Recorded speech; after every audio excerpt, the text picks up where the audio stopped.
Hi everyone, I'm Sten Allen. Welcome to Paranormal Yakker. My guests today are fellow Yakker Ron Yacovetti and Lourdes Gonzalez. They are trailblazers in the development of equipment that enables one to communicate with those who passed to the spirit realm. They're also the creators and driving force behind the Digital Seance Experience. Ron has authored a number of paranormal themed books, including those on spirit communication.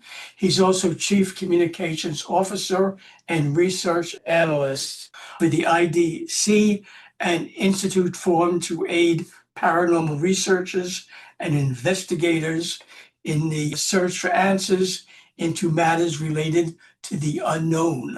Lourdes is the research archivist and records manager for the IDC Institute. She is also an acknowledged voice phenomenon authority and has perfected her skills at accurately detecting anomalous voices. Ron, the Yakman Yacovetti, and Lourdes Gonzalez, welcome to Paranormal Yakker. Thank you so much. We appreciate it. Love being on. We do.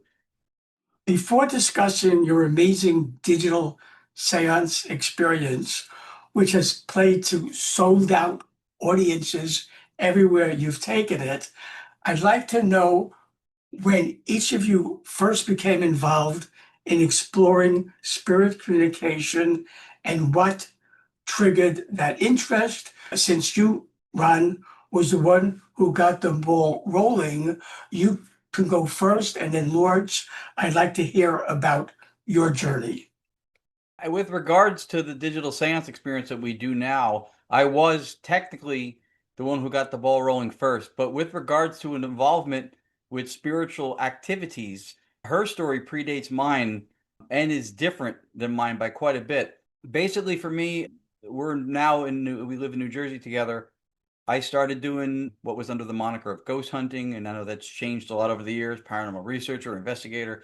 I started when I lived in Los Angeles for 14 years, between 2000 and 2014. I had an early affinity for EVPs, which is something that she and I share. And then when I first saw the use of what's called ITC, instrumental transcommunication, most people know from the spirit box or the ghost box, born of the Frank Sumption's Frank box. When I saw that at the Glen Tavern Inn with a group of people on the third floor, first time I'd ever seen a spirit box session, and it was being conducted by Chad Lindbergh from the Fast and Furious movies. He was on a show with John L. Tenney, and everybody introduced themselves, and it got to him, and he goes, "Hi, I'm Chad." And then it was 15, 20 seconds, give or take, later, a voice came out of the little sweeping radio and went, "I know Chad." And I was like, what just happened? And what do I have to spend to get it? So I was hooked. I did not realize that new in the game that real-time contact was something that people even attempted. So that had me hooked. Flash forward for 20-something years, the standard for forerunners in ITC research was people who built ghost boxes. I do not, but I wanted to contribute. I came across the works of Dr. Annabella Cardoso, who is the last surviving member of the original guard of EVP and ITC researchers. And when I say original guard, I don't mean the TV pioneers. I mean the actual pioneers of this type of work, mainly most of whom were in Europe, but not all. I became friends with her, and she mentored me into what was called direct radio voice, which is DRV, using a vacant shortwave, medium wave channel on a radio that receives, but on a vacant channel. No sweeping, none of that, no lights. That's how I got involved and got the ball rolling, was just the affinity for the real-time contact, which was being facilitated through radios. And my story really starts from the beginning. Mm. My family practiced espiritismo, which is a form of mediumship in the Caribbean. So the paranormal was normal for me, but I did shy away from it because I had a traumatic experience because the family, most of the people in my family practiced, but my mom did not. But I was used to seeing my cousins and my aunts and my cousins, male and female, channeling. It was normal to me. But one day, as my cousin was channeling, she banged into my mom. And then my mom and her were channeling. All of a sudden became like real, if you want to say that, because it was okay until I saw that. And so from there, I shied away. I respected it. I can't say that I was afraid of it, but I just didn't agree with it because it didn't feel good when I saw that happen. But I still had precognition dreams a lot for many years until like 2007. And then I had another traumatic experience where I precognized my friend's miscarriage and then her demise a month later. And then from there, those dreams stopped. But then in 2016, I met Ron and he introduced me to EVP. And that first EVP sucked me right back in. I mean, knowing that it was just me and him, it was an investigation, but it was just me and him. And we got a simple yes. And it just, I forgot all about that and went right back in. And then when we started doing direct radio voice, I found it very fascinating because to me, it was the purest form closest to EVP. So that really intrigued me. What exactly is the Digital Seance Experience? And is there a backstory as how it came to fruition? That's an excellent question because there is, and not everybody asks that. So the Digital Seance Experience, the name was initially hatched as my third of 5 books was called the Digital Seance Initiative, that we were calling live events that we did with the public. The background behind us right now is the cover art without text from that third book, the Digital Seance Initiative. We changed it to Experience in a rebranding, and we did it because we were doing spirit communication sessions, but we were doing sessions and we found sometimes we were set up in either common areas or areas at investigative locations that people were holding events that seemed to accommodate the most people for seating. So even if they broke the group up into like 3 groups of 10, the common area could accommodate all 30 people. So that's where they would set us up for a big group thing. But in the common areas, oftentimes were snacks and drinks. So voices were coming through that shouldn't be there. And people were ripping open bags of Cheetos and popping soda cans. And they're going, I'm not really hearing anything. You think? So we thought, well, what modality have we seen in anything occultish, paranormalish that has that focused attentiveness? And it was the seance, hence the Digital Seance Initiative, then Experience. And basically what we do is we do a method that was derivative of what Lourdes mentioned, direct radio voice, which was using a vacant channel on a long wave or medium wave radio frequency, no sweeping. And we would do that. And then we eventually crossed paths with a gentleman named Keith Clark from a company called Paranormal with a V.com. He introduced us to the software that we do this with now. And so what the method became was we use analog white noise generators that feed an interface, and the interface goes into the software. People see the software and sometimes they think that is causally what's behind everything. It's not. What we're doing with the software is simply what everybody does with audio capture in the paranormal when they go home. They take the recordings, they put it in software, they denoise it, they slow it down, they amplify it, and then they share it. But if you're trying to have dialogue in real time, then the idea would be to try to do all that stuff present at the time, not when you go home. That's what it is. Analog generators through an interface, fusing 3 channels into one, and then filtering it and slowing it down in real time, slowing it down. The flow of live white noise had never been done before we had done it, and it was based on an experience we had. And so from that, we had a closed circuit, non-contaminated version of direct radio voice now fused with the software component to clean it up in real time, hence the Digital Seance Experience. And then the differences are also with the analog generators and the white noise and the no radio part. And the slowing down of the white noise, the earlier pioneers in the 80s, when they would receive voices, they noticed that sometimes, many times, the voices will come in quicker than a human can speak it or detect it. And then we did get an experience where Ron only heard one word that wasn't the full word, and it was like 3 sentences in there. And he remembered that, and he came up with the idea to slow down the white noise. Yeah, I remembered it because I heard what I believed was, and I obviously beyond a doubt no, but I believed highly compelling that it was my mother mentioning her and her mother who had passed 2 years before her. And the voice came in so fast that I heard this only when at the time we hadn't been slowing it down at the moment. It was slowed down 50% in review. And it sounded as emphatic as any Captain Kirk speech on any Star Trek episode you've ever seen, but female, and really you could hear the emotion. And that was 50% slowed down. So I sound intoxicated on the recording at 50% speed, but the voice sounds completely normal and emphasized and clear. And so Lourdes by trade is a court reporter, so she knew immediately that there's no way a human being can speak this fast without stumbling and tripping over their words, blending things Slurring, together, yeah. slurring. It doesn't matter. You can't speak this fast with clarity. So that's when I remembered the pioneers saying that, and we slowed it down in real time. And the white noise we're using, also important, has no data. And we remove the radio as the source of the white noise to remove cynical low-hanging fruit that when you get voices like a spirit box or ghost box does, that's one of the knocks on it by people who are cynical, is the anomaly you're looking for is voice, and you're using a device that comes with and receives voice. This doesn't have that. It's closed circuit as far as physics of sound goes. So it's analog, no data, no voices, no sound banks, no words. It's not an app, even though we're using a computer for part of it. And that's it. Analog white noise, filtered, slowed down, real time. And then you don't even hear the static white noise. Sometimes you hear a blip here and there, but for the most part, it runs pretty quiet until there are what sounds like vocal patterns or voices that come through. Some much clearer than others, sometimes not as much. So we cut a little bit of slack into the other side of the veil, as we would colloquially refer to it.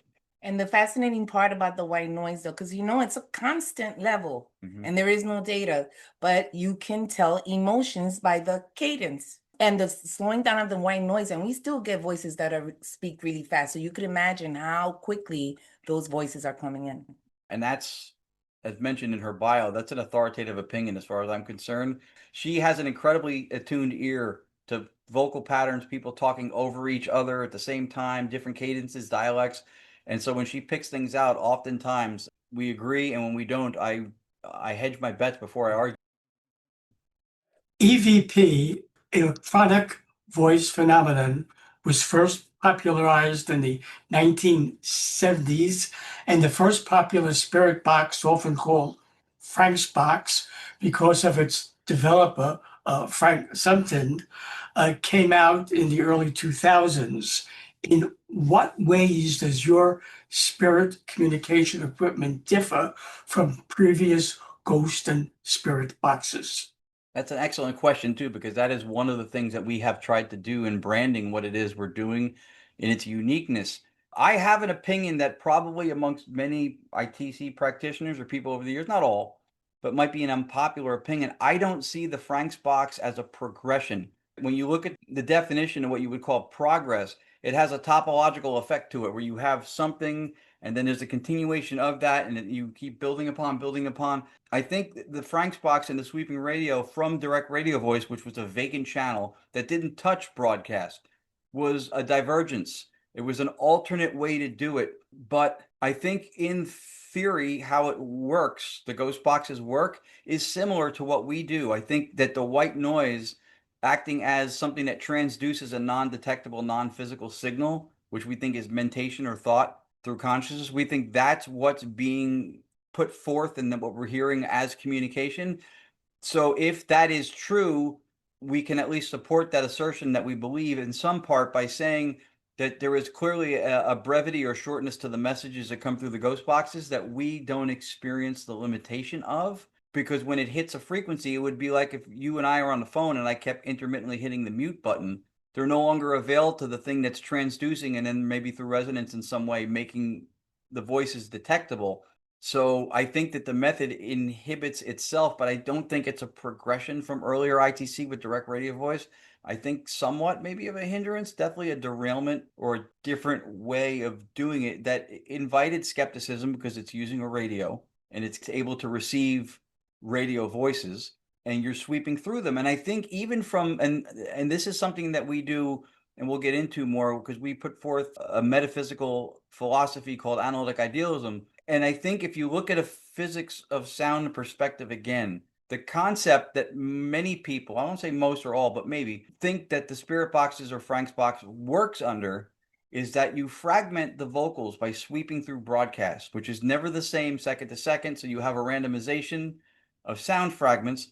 And through that, the spirits are manipulating the sounds to put them in place to make words to communicate audibly. if you take the extra step and think that through, it's mind-blowing to have the right word in the right place at the right time to answer a specific question, that they would be able to manipulate sounds that have to be present at the moment they need it to make the answer in order for it to come through with timing and relevance. It's like they're manipulating sounds that have to be there to put them in the right place at the right time. It's almost completely incoherent. But if the noise by which the sounds are coming through is in some way working like a VLF converter, the VLF, very low frequency, used to be used for emergency service and submarine communication because of the size of the waves propagating the water. If you wanted to get VLF, but your radio only went down to long wave, a converter would transduce and bump up so that you would be able to play VLF frequencies at, let's say, 1435 shortwave. We think the white noise is functioning in somewhat of a transduction way like that, taking a non-detectable, non-physical signal and then allowing it to be audibly heard and maybe resonate through the application of the white noise. Again, this is in theory what we think is happening. It seems to at least make sense. And the ghost box modality doesn't have access to the white noise because it hits frequencies through the sweep constantly. And I think it just truncates messages. Dutch philosopher, computer scientist, and prolific author, Dr. Bernardo Kastrup, challenges how we understand consciousness. His work, which has influenced your work, centers on consciousness studies and analytical idealism, a form of metaphysical idealism developed within the analytical tradition. In what ways has your work been influenced by Kastrup's work? That's an excellent question. I really appreciate that you asked that. I'm going to try to be short. It's changed our approach a lot. It's affected our presence in the paranormal community and what it is we speak to. There's some people out there here and there who will quote what we say, but without context or understanding of the full breadth of what idealism is. For whatever reason they do it, but it was life-changing. As far as the work goes, what it did for both of us and for me as an author even, is it had me re-examine and look at a lot of these axioms or these aphorisms, things that are taken like dictum, like gospel, self-evident statements in the field or ideas or theories that have survived through hand-me-down from person to person in the field, from the TV shows and celebrities from TV shows appearing at events and stuff. And I looked at some of these explanations and I went, in a lot of cases, they're invoking science and then violating it almost immediately in the same explanation. Or it's just kind of metaphysically across the board. What he did was he says he doesn't influence or change anybody's mind. He either resonates with the person when he says resonates, or it percolates and then it hits him as an aha moment. I had the aha moment. And what it did was it changed the lens through which I see everything. Not that I'm not open to other things, but I'm consistent in my view. Metaphysics in the paranormal field, I think, gets confused with people think it means like candles and incense and crystals. They have practical application within a framework, but that's not what it means. It literally means that which stands behind the physics. Science tells us what nature and reality may or may not do. It asks questions of nature through experimentation, and we have outcomes. It doesn't tell us what nature and reality is. Metaphysical philosophy attempts to do that. And so why do I think that's important? Well, what's one of the age-old questions that people in this ghost hunting field get asked? You don't think that's real, do you? You don't believe in you think ghosts are real? You think that stuff's real? I don't think somebody can posit an educated guess as to what they think is real or not if they don't have an idea what they think reality actually is. That's metaphysics. And if you don't know your metaphysical stance, you are making guesses and theorizing and hypothesizing things with inconsistency a lot of times. I've seen people jump from one metaphysical view to another, and then the explanation doesn't hold up. It's not coherent because these metaphysical views conflict, and they're building an idea or supporting an idea, taking pieces from both camps. So that's how it's influenced what we do. And I've written in one book, and I'm working on another one, where I challenge long-held theories or hypotheses in the paranormal or in high strangeness, like stone tape theory, psychometry, residual haunting, even interdimensional hypothesis. And these are all things that I think that the experiences being described happen. I'm not taking a position of debunkery. And I think I created that word. I'm not taking that position. What I'm saying is the explanations for those experiences don't hold up. That's how he's influenced and changed what I do a lot. He made me realize why I operate the way I do. So, analytic idealism is a philosophy. And beknownst to me, I always worked in that philosophy, not realizing it because most of us operate under physicalism and we don't even know it. So, for me, like religion, I was brought up Catholic.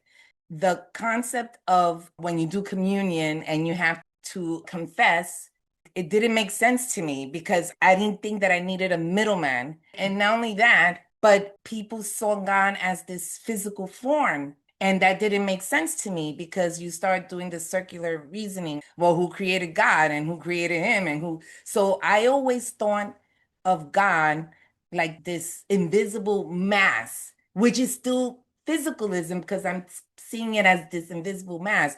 But realizing that it's probably closest to mentation and consciousness, well, then now that made sense to me. That's the reason why I would argue with my family about the whole religion stuff. And then he made me have a reasoning for precognition because try to explain these things, but then they put it back into physics and then the explanations don't make sense. But under analytic idealism, it all makes sense. It makes the paranormal normal, which is what it was for me straight from the bat when I first started. It was normal to me. So it just made sense and it just kind of like I saw my life flash before my eyes because it was like amazing to me. I was like, oh my God, this man knows what he's talking about. This is who I am. And he just gave me something. And through that, I feel like I was stuck without knowing that I was stuck. And now I'm able to have further critical thinking because of it. Bernardo Kastrup holds 2 PhDs, computer science engineering. His first job was at CERN. He was involved in the predictive mapping of the Atlas project, early AI. When they found or declared the Higgs boson, or what they called the God particle. And then he got a second PhD in philosophy. I watch him talk and I'm like, did I even graduate? It's inspiring and intimidating. The funny thing is that I've been reading his books and his academic papers and stuff for a few years now. And she's like, you're going to talk to him one day. And I tried to reach out for an interview and he was so busy. He had released a paper on UAP phenomenon. He was just inundated. So he couldn't do it. So I was like, all right, flash forward. Now I just came up on January a year. There's an ambassadorship program of analytic idealism with him. So I meet with him every week now. Today was one of the days. So I get to speak to him.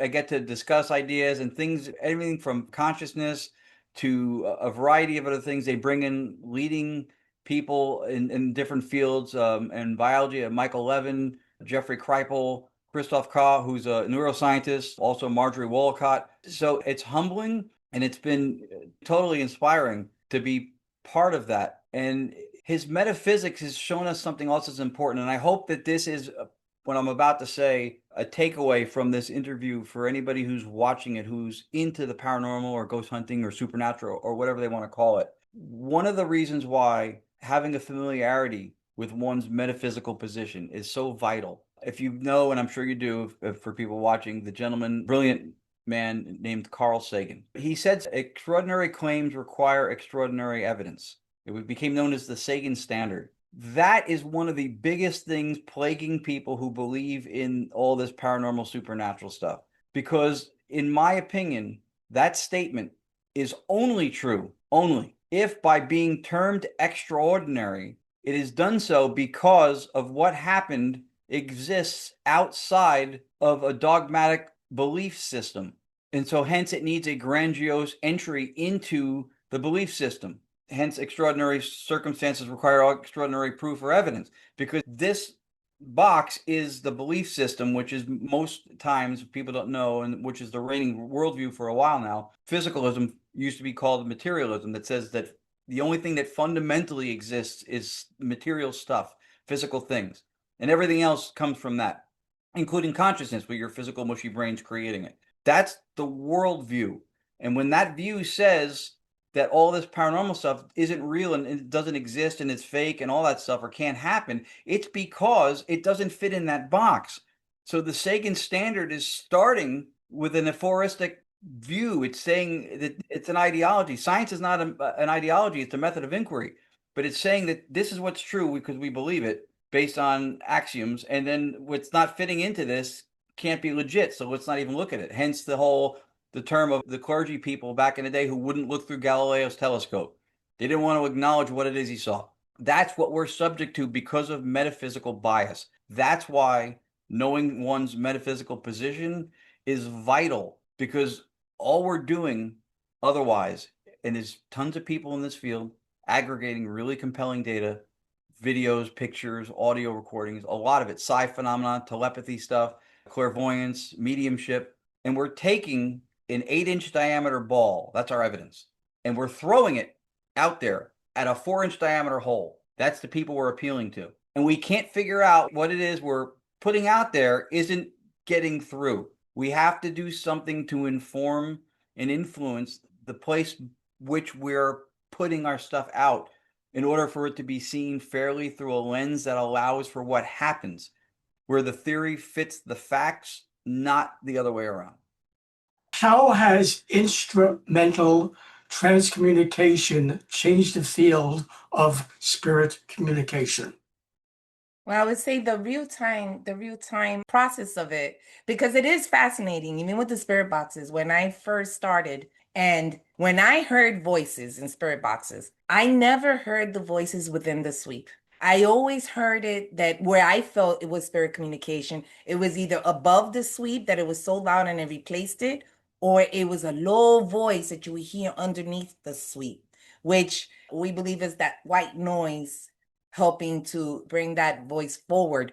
But to hear it in real time with timing and relevance to a question, well, that's fascinating. That's what intrigued me. That's what changed. I didn't really have a view on it, but it didn't one way or the other. But I found it fascinating because I was like, this is legit. I will tell you, I've known ITC people in the field who have been in ITC or in the paranormal field longer than me, with a lot of different brilliant ideas and building brilliant devices. And the first person who pointed out to me that the vocals never seem to be present in the sweep, in the radio voices, but either lower where it's hard to hear them because it's competing with that of the sweep, or above it where it completely replaces it. The first person who said that to me was her. Because I noticed that Bionic ear. sometimes when people would say, "Oh, I heard that," to me, I recognize the song. I'm like, I don't think that's what it is. So when I first heard that really low, then I started concentrating on voices like in the lower range where you still hear the sweep. And of course, at times there was these really loud ones that just completely just obfuscated that sweep. So that's where I would listen for the voices. Have you found that mediums, spiritualists, and channelers who, as a general rule, don't use any tools to communicate with the departed, but only use their intuitive psychic gifts, have been receptive and open to incorporating instrumental transcommunication in their sessions, or have you found reluctance on their part to use it? I mean, I would say it depends on the person. There is more mediums that they don't want to use the spirit boxes, but we have experienced people who will give it a shot. They'll work with it. For us, it's a little different. Mediums tend to love to work with us because they'll do their reading and they'll hit certain things with certain people. And then once they're done, we turn on our method. And when the same things come out of what they just said, it makes the experiencer very happy and validates what the medium said. And for the medium, well, they feel good because it gives them that validation that the information that they gave out is accurate, or at least it appears to be accurate, right? Because if they're getting it and we are getting it, then there goes some validation. We've worked with some Yeah. very talented mediums and we've ended up cross-validating each other on certain things. They'll say, I'm picking up on whatever. And so this is also important now that we explain how it is our method works with no microphone, no data, closed circuit as far as sound goes. Because unlike an app, which people can confuse things sometimes if they see a computer involved, unlike an app, there's no suspect element of environmental noise or you saying Oftentimes I'll hold up my glasses. It's been mimicked by other people for whatever reason. I'll hold up my glasses and I'll say, what's in my hand? Now, if I said, can you tell me glasses because I'm holding it up, with a mobile app, which we're not big proponents of, I wouldn't say that. If it was a mobile app, I would say, can you say what's in my hand? What am I holding? I won't say the word because the microphone on the app, you cannot rule out the possibility that it's hearing you and able to use that. With our system, I can say the word. There's no way to influence it other than through psi phenomena, which is what we're going for anyway. So there's no detraction from that use of the word. But that's an important part of why we explain how our system works and that it's closed. Is it possible, Ron and Lourdes, to walk me through a typical digital seance experience? We're at a lot of time we do a lot of the Paracons or expos. We get our own room and we'll run sessions with the door closed for 30 minutes every hour. And then the other 30 minutes we'll take questions or talk to people. When we're part of an investigation, sometimes they'll run 2 different sittings for about 45 minutes. Sometimes they'll do a collective sitting at the end of the night as a big finale to do a digital seance. For the most part, what we try to do is we try to create a little bit more of the seance ambiance. We're actually leaning into that even more now and have a quiet space, a controlled space, people focusing. We encourage people to call out if they hear something, but not to break into conversations. We encourage people to participate because when we bring it out to the public, it is not for us. It is in service of other people who, even at the Paracons, have had very meaningfully profound moments that we could not have possibly manufactured if we wanted to, because the stuff about people we had never met before that day would come through and other people would hear it and identify it, not just them. So you can't just lean on confirmation bias. People who don't know them would call things out, and it would be multiple things with regards to the same person that was being heard by multiple other people. So most times that's pretty much the protocol is to set up a controlled environment with people paying attention and then asking questions similar to how EVP or electronic voice phenomena sessions go, where you allow a silence after a question for an answer to come through. We often tell people if somebody goes, is my Aunt Jane here? And then someone goes, is my Uncle Tommy here? And then a voice goes, yes, you don't know who they're answering.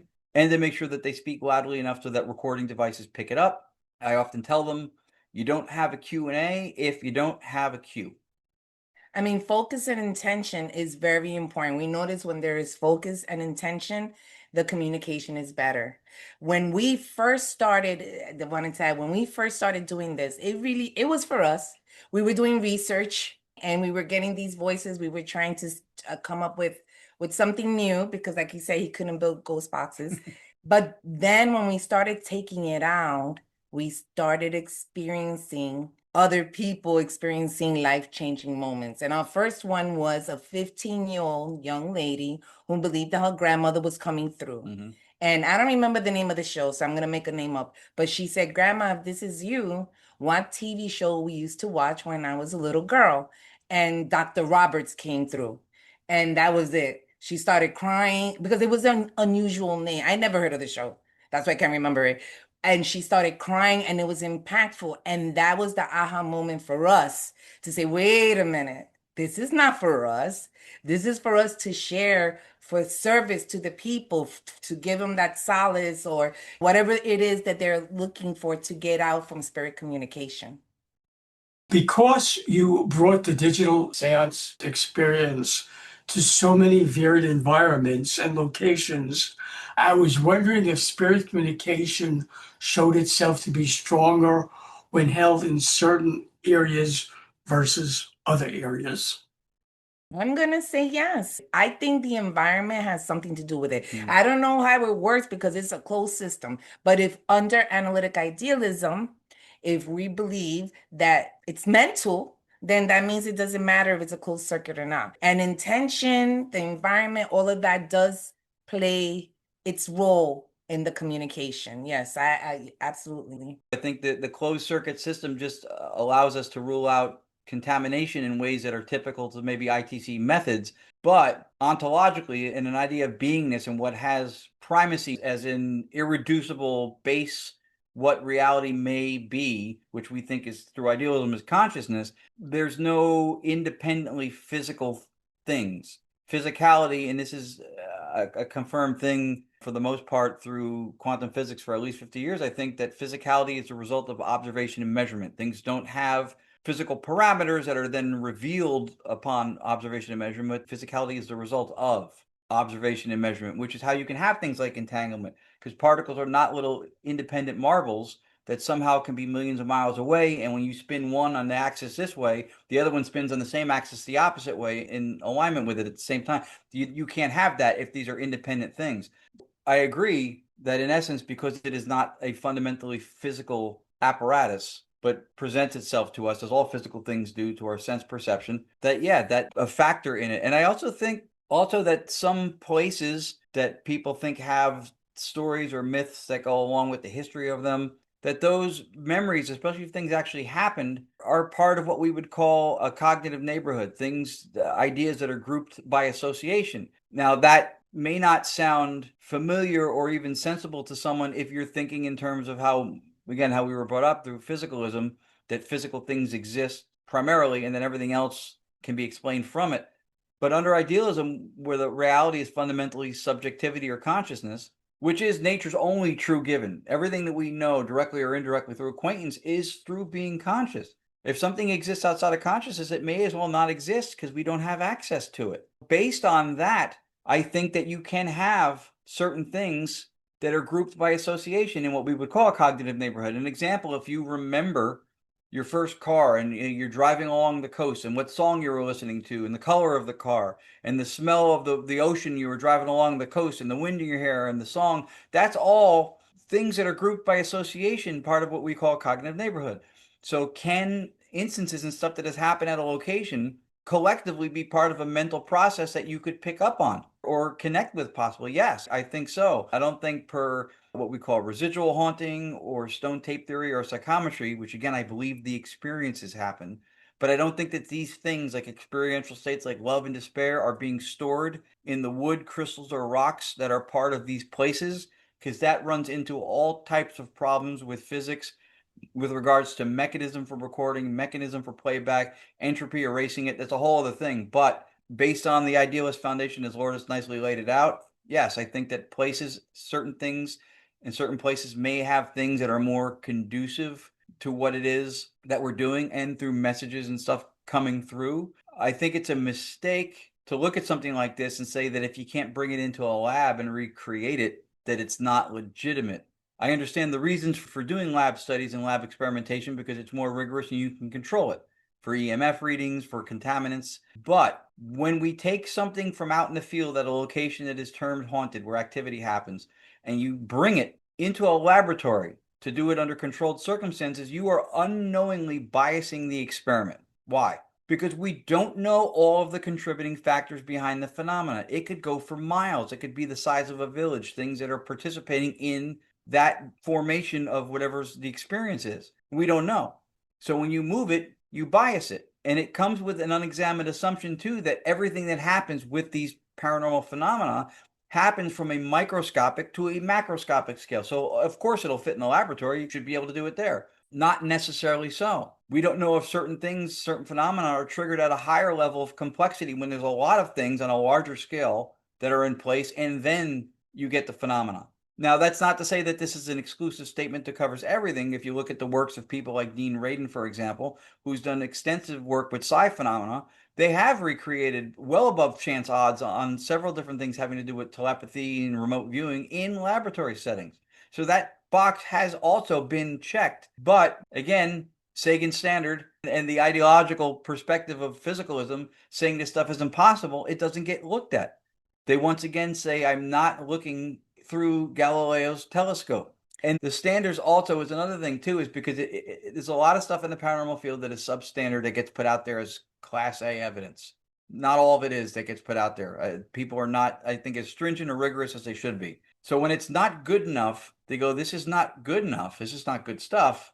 This is not qualified. Doesn't make your case. If it's too good, if it's better than they think it can be, then that also disqualifies it as probably being hoaxed or fabricated. So we are archers shooting the arrow at the target through a size that is like an olive jar to nail what is acceptable to maybe make the case for legitimacy. And even that target, as we fire through the jar, gets moved. So I just wanted to bring it back just quickly to cognitive neighborhood and stone tape theory, because personally for me, it's very important and we want to provoke thought. So just like, well, when Ron was saying, when you have a memory, certain things, you look at it and it'll remind you of something. So that's what we think is happening. So when a medium goes in and they see something or touch something, it's not because it's stored in there, but they're picking up on someone's experience, on a memory. That makes more sense. It seems like it's closer to the truth because we do that all the time here. You look at something, color red, it makes me happy. It reminds me of something, brings me back to that memory, whereas someone else will see it and it can be traumatic for them. That's how we believe that stone tape theory is happening, that they're picking up on a memory. Should viewers of Paranormal Yakker want to learn about the books you, Ron, have authored and find out where and how they can attend the Digital Seance Experiences events you and Lourdes organize, how can they do that? The website is Gon Yak Paranormal. It comes from her last name, Gonzalez, and mine, Yacovetti. And we do have a YouTube channel that we have some evidence clips on there, also Gon Yak Paranormal. Ron, the Yakman, Yacovetti, and Lourdes Gonzalez, I thank you for being my guests on Paranormal Yakker. It was great yakking with you. I very much enjoyed it. Thank you. Hi, everyone. This is Stan Mallard of Paranormal Yakker. I hope you enjoyed the interview you just watched. So that you don't miss any upcoming shows, be sure to subscribe to my free YouTube channel. To do that, just press the subscribe button on your screen.